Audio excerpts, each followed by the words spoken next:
So, following on from something we did, what we looked at last week, which was the fact that one of the biggest problems with the small UK fishing people, the small fisheries, shall we say, they have such a tiny share of the quota that is not doled out by the EU. It is doled out by the British government. So, once again, this is not a EU problem, this is a UK government problem. Now, one of the ways you can solve this is if you, shall we say, redistribute, even though it's become a dirty word to a lot of conservatives out there, you redistribute the quota so that you allow these small fisheries, these small fishing boats, to have more share of the quota. But if only Nigel Farage was saying stuff like that. So, more than a quarter of the United Kingdom's fishing quota is in the hands of a tiny group of the country's wealthiest families, an unearthed investigation has found. Just 5 of the families on the Sunday Times Rich list hold or control 29% of the UK's fishing quota. This finding comes from a new unearthed investigation that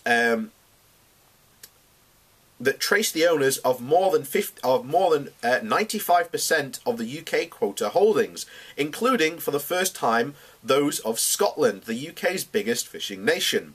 This reveals that just more than 2/3 of the UK's fishing quota is controlled by just 25 businesses, and more than half of those are linked to one of the biggest criminal investigation in overfishing scams ever to occur in British courts.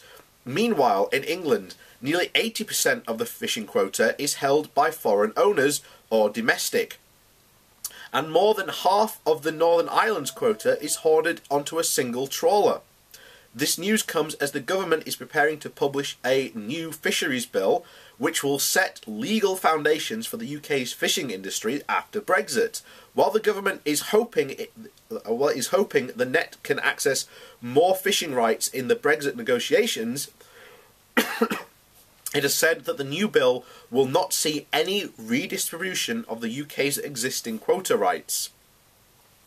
As the investigation reveals, this would leave the bulk of the UK's fishing rights in a small hand of domestic and elites and a handful of foreign multinationals. Again, this is hardly taking back control, is it, Leavers? An unearthed responding to the unearthed findings, the Shadow Environment Secretary, Sue Hammond, said that ministers need to take urgent action to use powers that they have domestically to redistribute the fishing quota to deliver a fairer share for smaller fishing boats. So once again, this is not an EU problem that, again, the likes of Nigel Farage have claimed for years that it is. It has been a domestic problem. Fishing was the poster child for the Leave campaign, and Environmental Secretary Michael Gove had already broken promises he made to the industry to secure full control of the waters during transition. She continued with all the talk of take back control. Ministers have the power to distribute UK quotas now and put the smaller scale fishing fleets first. So why wasn't it mentioned in their white paper? This story shows that while it points the fingers at the others, this government is to blame for a sector rigged in interests of the super rich. Any future fishing policy must consider how new and existing quotas can be more fairly distributed, and we want to see treat this as a priority in the upcoming fisheries bill. So once again, Vote Leave, who claimed that they were fighting the elites, turns out domestically the lion's share of the fishing quotas was held by 5 families who are super rich and basically hoard these, and this has been damaging to the smaller fishing boats. And this could have all been done domestically. This was never an EU problem that the likes of Farage claimed, and that this was claimed by the Leave campaign. So, what did it go into? So this is just a quick rundown. I'm going to leave it at this. Like I said, I'll leave a link so you can see the full investigation. So, the investigation found that the 5 largest quota holders control more than a third of the UK fishing quota. 4 of the top 5 families belong on the Sunday Times rich list. The 5th is a Dutch multinational whose UK subsidiary, Northern Atlantic Fishing, controls around a quarter of England's fishing quota. Around half of England's quota is ultimately owned by Dutch, Icelandic or Spanish interests. More than a half, a top of the 25 quota holders, have directors, shareholders or vessel partners who were convicted of offensive in Scotland's 63 million blackfish scam, a huge sophisticated fraud that saw trawlermen and fish producers working together to evade quota limits and land 170 tonnes of undetected herring and mackerel.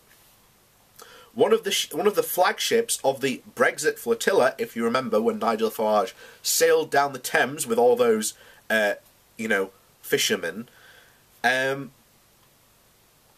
which sailed up the Thames in the 2016 to demand the UK's exit from the EU, is among the UK's 10 biggest quota holders. Wait, I thought that was all about the small fisheries, Nigel. So how come you have one of these vessels who holds so much interest and could potentially gain an even larger share of fishing, thus making the lives of the smaller fishermen worse, who are, let's face it, the loudest complainers in this? So around 29% of the UK's fishing quota is directly controlled by rich list families. Some of these families have interests in dozens of other fishing companies, meaning that companies are hoarding around 37% of the quota and are wholly or partly owned by these rich list families. And this could have all been taken care of domestically. This was never an EU problem. Once again, when you look at these problems that the Leave campaign brought up, they were never an EU problem. They were always our government, and particularly, the government problem, not doing their job.